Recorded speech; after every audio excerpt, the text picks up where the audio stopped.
What's up, guys? This is Kyler, and we are in the last week of our series called Antioch. And so, I thought we'd just review right now.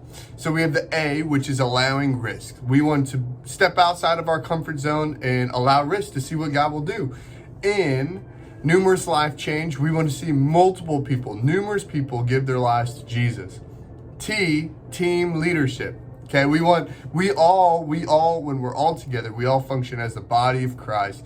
And we bring our skills to complement each other, to do work together. And we have the I, intentional multiplication, which means that we want to be intentional about sharing Jesus with other people. Maybe people are pouring into you, and then you pour into others. Multiplication. And then we have our O, outward focus. We want to be outward focused followers of Jesus, not inward focused. We don't want to be selfish. We want to think of others and how we can serve people. And then we have C, Christ presence. This is what we learned last week, is that we want to, just like Moses was, we want to be in the presence of God so that we will glow. We will have these things that will grow inside of us that we learned in Galatians 5. These different attributes or characteristics or personalities that we want to have that will show others who Jesus is. And this week, the last week, we have our H, okay? And our H, just like usual, let's look at our letters and see if we can solve anything. And then we'll get into the word. All right. We have a lot of letters. What could it be? I do see an H word. I don't think it's it, but hogger. Hogger can't be it. I do see another H word, height. Height. I don't think height really matters in church. But let's maybe try to find one more. Ooh, I do see something. It's actually a name, Henry. I think this is the first week that we've had the right letters start with all three words. But I don't think the church revolves around Henry or a Henry. So I want you to think about this. Have you ever in school done a canned food drive where you guys bring cans and then you donate them to maybe a certain cause or something? And then sometimes if your class brings the most, you get a reward. Like you get maybe a pizza party, or maybe you get free seating at lunch, or maybe your class has a root beer float party. I don't know. But whenever I was in school, we would have these all the time. It was like every other month we would have a canned food drive. But one of the cool things that we got to have is that whoever brought the most had a pizza party. And it was like first place gets a pizza party, second place gets to sit wherever they want at lunch, and third place gets some kind of prize. I don't remember what. It was a while ago. But what I realized what would happen is we made it more about what we got versus what we gave. Like we would collect all these things because we were like, oh, if we bring the most, we're going to have pizza. We're going to have pizza. And it wasn't so much about us giving to a certain cause, but it was about what we got. And so sometimes we forget in those sort of situations that it's not about us. Okay, just like outward focus, what we had learned, we don't want to be selfish about what we get. We want to be outward focused and look out and have an open hand about giving things away. So it reminds me about this story in the Bible about a woman who gave a lot even when it didn't seem like it. So let's read in Mark 12, verse 41 through 44. Jesus sat down near the collection box in the temple and watched as crowds dropped their money. Many rich people put large amounts. Then a poor widow came and dropped in 2 small coins. Jesus called his disciples to him and said, I tell you the truth, this poor widow has given more than all the others who are making contributions, for they gave a tiny part of their surpluses. But she, poor as she is, has given everything she had to live on. Now, did it say how much she gave? It did. It said 2 small coins. And so the value of these 2 small coins was actually like less than a penny. It was not much, but it said that it was like all she had. All she had. But there were these rich people who were putting a lot more amount, but He said that it was like just a little bit in their surpluses, just a tiny amount in all the riches that they had. They just gave a little. Now, this woman didn't have a big job, okay? She wasn't making lots of money. Her husband was dead, had died. But the Bible says she gave everything she had to live on. No savings, nothing left over. She gave everything to God, trusting that He would provide for her. And I wonder if this helps us with our word for today. And so let's look again.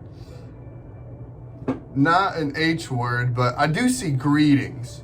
Don't you love when someone says hi? Do you know any greetings in other languages like hola, bonjour, zayek? Well, anyway, I think, you know what? I'm thinking that this week is another 2-word week. Okay, we have 2 words in this, and I'm going to try to get back to some H letters. High oystering.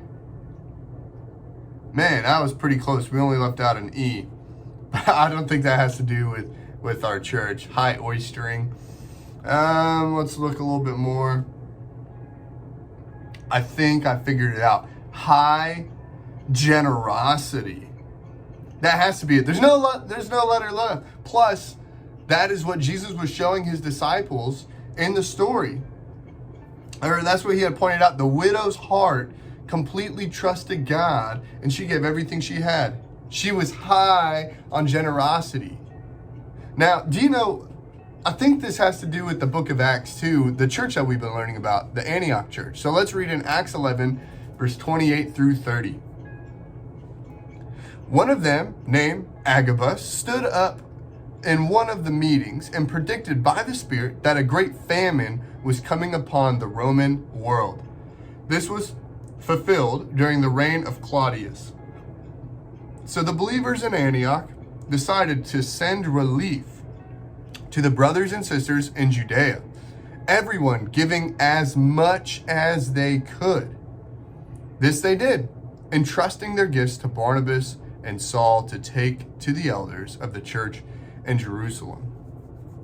Now, the church in Antioch wanted to help these people and have high generosity, and so they sent as much as they could. I think it was highlighted even in the passage on the screen. And they gave as much as they could to Paul and Barnabas, or Saul, Paul, Barnabas, to take to them. Now, a famine is when there's something wrong with the crops. So it could be like there's not enough food for the people, or there's bad weather, so it's not going to grow as much. Or even things like there's too many grasshoppers eating the crops, or I don't know. But it says that there was a great famine that was going to go to the Roman world. And so this included the city of Antioch. So this means that there were people who were generous towards those in Judea, and they were trusting God to take care of themselves. Like this was going to affect them. And so there are multiple ways that we can have high generosity. So I have 3 for you. So we can be have high generosity with our money. Like maybe you get an allowance, or maybe you can do things for money, maybe a lemonade stand, or maybe a fundraiser or something. But even with Bible bucks that we have, you can have really high generosity in the way that you spend those. And so maybe you get some Bible bucks and you're like, you know what? I'm going to give them all to our outreach partner, because I know this one Bible buck equals $1 that Grace is going to send. And so I'm going to have high generosity. So you can do it with money. You can also do it with things that you have. Now, things that you have, we recently sent a team from Grace to go to Louisiana to help with a hurricane. Now, they didn't take money. They just took what they had. They took their skill set, their abilities. And the same thing, every month, we have things that we can buy. So we also have, there's one of my friends, her name's Josie. She, for Bible bucks, she had all these Bible bucks, and she was like, oh, what am I going to do with them? So remember, that's money, but it can also be things. She saw the things that she wanted.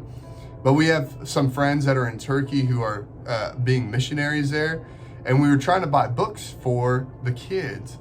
And Josie decided that she was going to use almost all of her Bible bucks to buy books in the Bible book store to give to our friends in Turkey. And so those are things too, right? She could have bought the books and taken them, but she bought the books and donated them. How cool is that? Now we have another one. The third way that we can have high generosity is with our time. How do you spend your time? Now next week we're going to start a series called Interrupted, where we're going to be learning a lot more about it. But there are a bunch of things that we can do with our time. You know, we can serve with one of our partners like Mission Southside or Freedom Fire or Church Under the Bridge. But there's also another way. We can go and use our time to go serve in another country. And May 27th through June 4th, I'm super excited. I'm leading a mission trip to Romania, where we're going to put on a little SBO for kids there. And this is a family trip, so you are invited with your parents, and it's going to be an awesome time. But there's even other ways that we can spend our time, not just going somewhere where like maybe our parents have to take us, but we can also do it on our own. And so there are a bunch of ways that we can do it. Maybe you want to serve your family by doing something. You know, maybe it'll take time, like maybe doing extra chores, or maybe even doing